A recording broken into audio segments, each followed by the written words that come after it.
And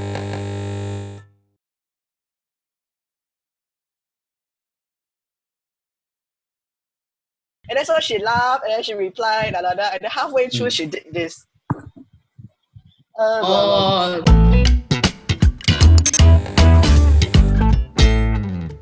Hi everyone, I'm Brian. Once again, I'm the entertainment writer at AsiaOne. So thank you for tuning in to the third episode of E-Junkies. And I'm joined today by my boss, Kaping, and we will have lots of insights for you to share. Before we jump to that, first though, Kaping, how are you doing with the extended circuit breaker? I'm okay. I'm doing good because I found a few places that still sells bubble tea.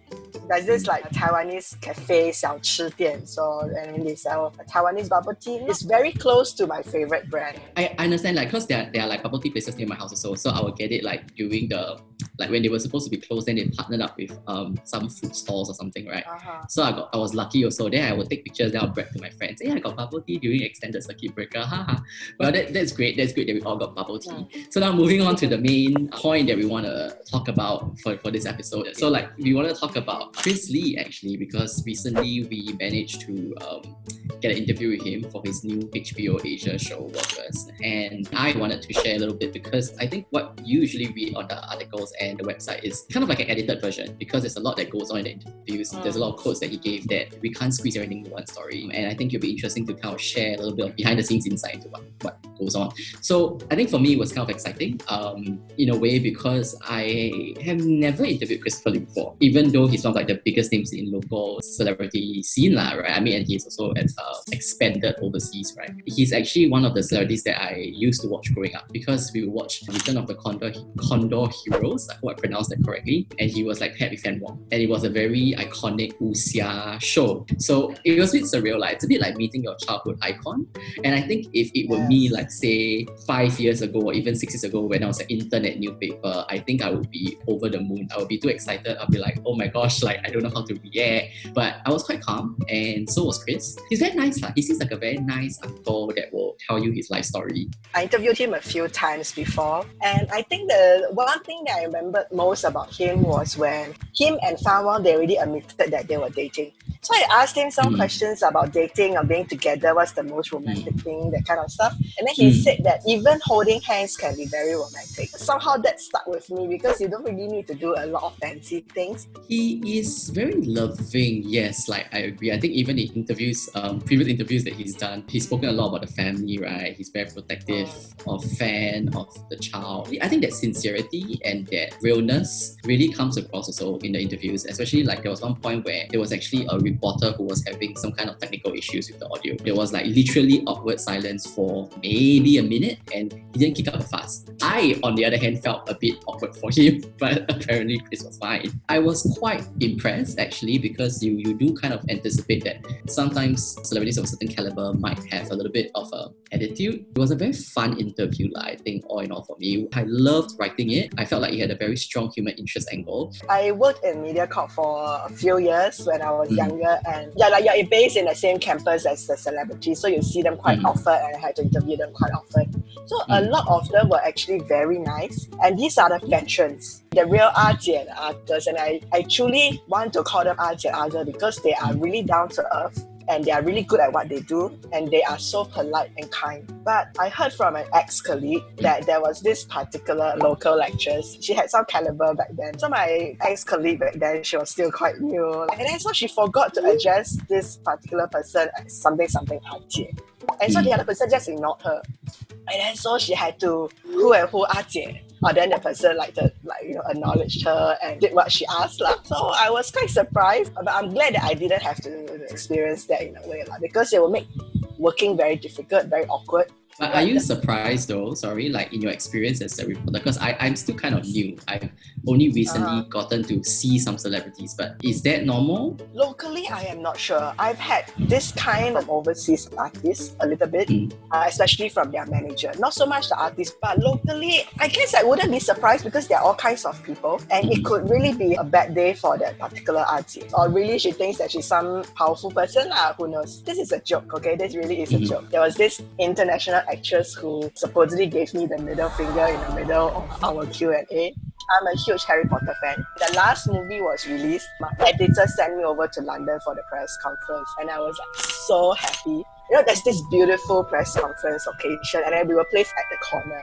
So I could hardly see any of the artists, so I didn't know what was happening. Years later, someone told me that she heard my voice on this YouTube video. So I went to watch it, and then the comments were that, oh, there's this Singapore reporter, you know, can hear her accent and all that. Oh, did you see Emma Watson giving her the middle finger?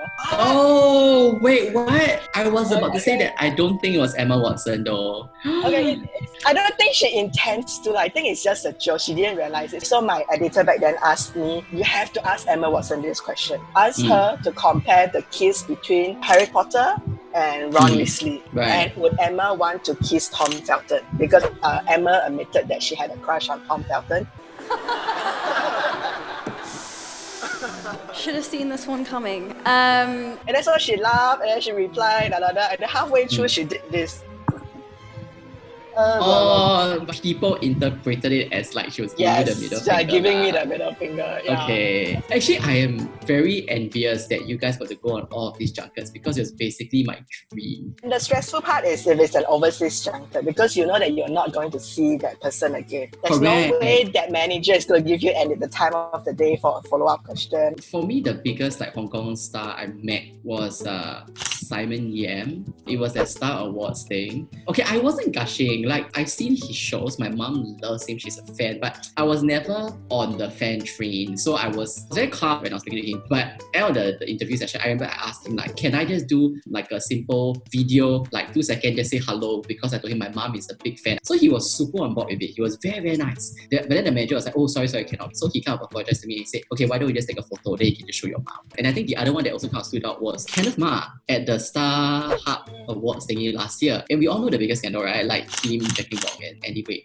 at the time I knew that I had to ask him about Jacqueline Wong because a lot of the follow-up stories we have written about him and what he said were all from Hong Kong media. He had never yet told local media explicitly what are his plans moving forward and everything. So I wanted to get that quote from him and I was super nervous and also kind of excited to see him. So what happened was I was kind of waiting in the room and I was like pacing up and down. I was like sweating. I was like, oh my god, I don't know if it's going to be pissed or whatever in my mind. Then people were asking me like, are you okay? Like, why are you sweating? Why are you so nervous? And I didn't want to tell them that I'm going to ask that question because reporters always keep their questions close to the chest, right? So I'd be like, oh no, I'm just excited to see him. I just like, then after that, he was super incredibly patient. And then he really listened to my question very attentively because there was language barrier also. I asked like whether she had spoken to him about her new drama. He said something like, oh no, she hasn't. Then the manager who was kind of tuning out of our interview at the time suddenly picked up my question and she was like, I'm sorry, we are not accepting any questions about Jacqueline. Even though he seemed like he wanted to offer more. So you're right in the sense that I think sometimes it's the managers who are more particular. I think sometimes the stars are actually very 随便 and they're very open to answering your questions. Or it could be that the celebrities themselves, they appear like they're going to answer and are all okay, but actually they leave it to their manager.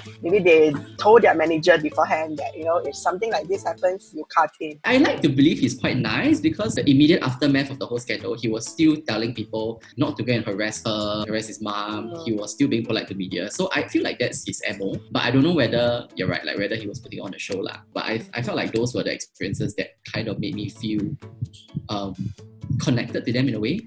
It really reinforced the whole idea that like celebrities are just people too. What was your biggest like experience or like the one person you saw and you were like, that's it, I can retire? Okay, there is this memory that I always hold very dear to me because back then he was just a young fellow who just released his album and then came to Singapore to promote his album. So I listened to his album first. It's like the music was so good. So there was a press conference. And after that, in the evening, there was a little music showcase. And this guy is Zhou Jianwen back in the year 2000. So I interviewed him. I can't remember what we talked about, but he was a really shy guy. Then after that, I asked the manager, but I have autograph posters to give away. So I got 10 autograph posters. And then we ran a contest. And I think it was possibly two reasons. The first, maybe because the office was quite out of the way, so nobody really wanted to come down and collect the prize. And maybe because it wasn't that big yet. At the end of the contest, I still had, I think, more than 5 signed J. Cho posters uncollected.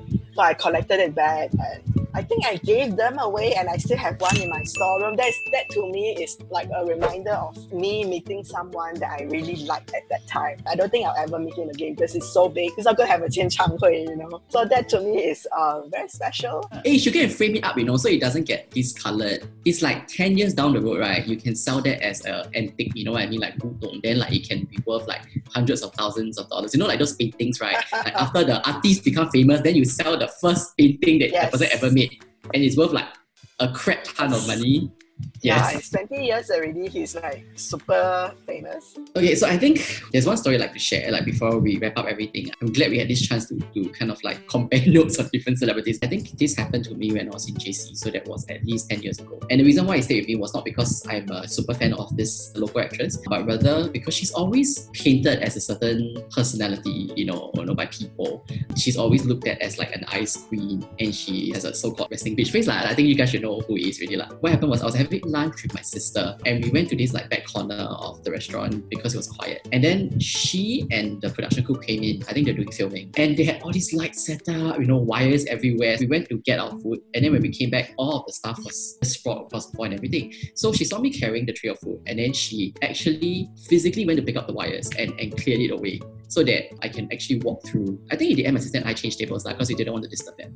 But it was very heartening, and this actress actually waited. So when people say things about her in the news, like, oh, she's very ice queen, she's not very nice in person, she's very mean, it's such a jarring contrast to my experience with her. I was just a JC kid. She didn't have to be nice. So I think this is one story that stuck with me throughout the years. It really left a very big impression. It really just goes to show that you shouldn't judge people based on how they supposedly look like and everything. I think we have a lot more stories that we haven't shared, but we'll keep them for a later time so that you guys will have more to hear from us. Thank you everyone for staying with us and listening to us. We hope you enjoyed this episode of E-Junkies. We hope you've kind of gotten a different insight into what the entertainment scene is and what it's like being around these celebrities or meeting them. Hopefully it's something different that you read or you see or you hear.